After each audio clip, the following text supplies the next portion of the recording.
I was born in 1952 in a lovely place called Ramsbottom near Bury in Lancashire. I went to primary school when I was 5. I saw in the textbook a lovely picture of a family in China. And it made me very curious, and I tried to compare, well, what would their life be like compared with that of my family? In 1995, I was interviewed for my chief officer post with the new Angus Council. I strongly advised that even a small council could do some great things by engaging with local government in China. I realized then that China would become a great super economy. We had a new consulate established in Edinburgh. They were very keen to support us and in fact helped us make the choice of the city to twin with. Yantai in Shandong. It was a good choice. Yantai is situated in a very rich province, strong agricultural base. There is fishing, they're very strong in engineering. Oil exploration was just commencing in the Bohai, just off the coast. We have, of course, the North Sea oil. What's more, the people were very direct, people that you could really do business with. Over the years, I've been fortunate in helping a number of twinnings. Glamis Castle was the childhood home of the Queen's mother. It's where the Queen's sister, Princess Margaret, was born. It has a great royal history. It was the place Shakespeare had based his Scottish story, Macbeth. So we twinned that with Ponglai Pavilion in Yantai. It's one of 4 major pavilion temples in China. In 2006, we twinned the Great Wall of China with Glamis Castle, and that created a huge sway of publicity at the time. Golf is big in China. We twinned the fabulous course Shanghai Silkport with Canusti.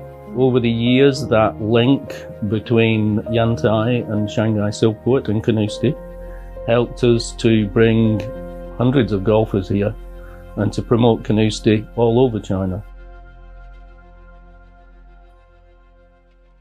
In August 2005, the then Consul General based in Edinburgh was speaking about these iconic aspects of Scotland. I said to her afterwards, do you have a tartan? You know, because tartan is not just about families. Countries can have a tartan designed for them.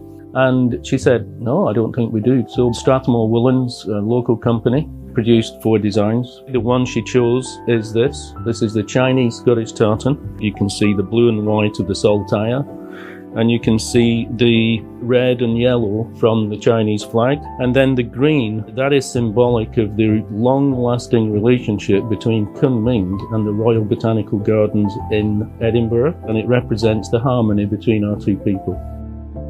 I was made honorary citizen of Yantai in March 2008, and in November of that year I was made Ambassador of the Year here in Angus, and the Queen awarded me the MBE in July 2013 in Holyrood Palace in Edinburgh. A very special moment. Last year the Shandong Provincial Government conferred honorary citizenship of me. Now that's the highest honour that any province can give to a foreigner. So that's very special. I retired in 2012 after 37 years in local government, but I also wanted to continue the work I'd done being this bridge between Scotland and China, because having that independence would allow me to do things for Scotland more than just for Angus. In 2018, Mong Tai asked me if I could help them source a supply of equipment for their new distillery. I built a strategic partnership between Angus Dundee Distillers and Mong Tai, which has been a great source of assistance. Angus Dundee Distillers have a team of 10 now in Shanghai, and they have customers all over China. There's no doubt the economy in China has changed vastly in those 25 years that I've been involved.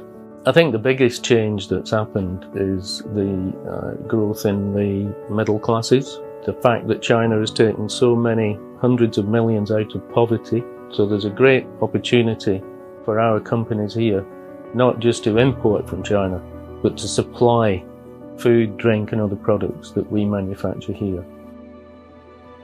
I've engaged as an advisory board member of the Confucius Institute for Scotland Schools, something I have a great passion for. It's absolutely vital that our youngsters know more about China, can speak the language, so that we can engage more effectively.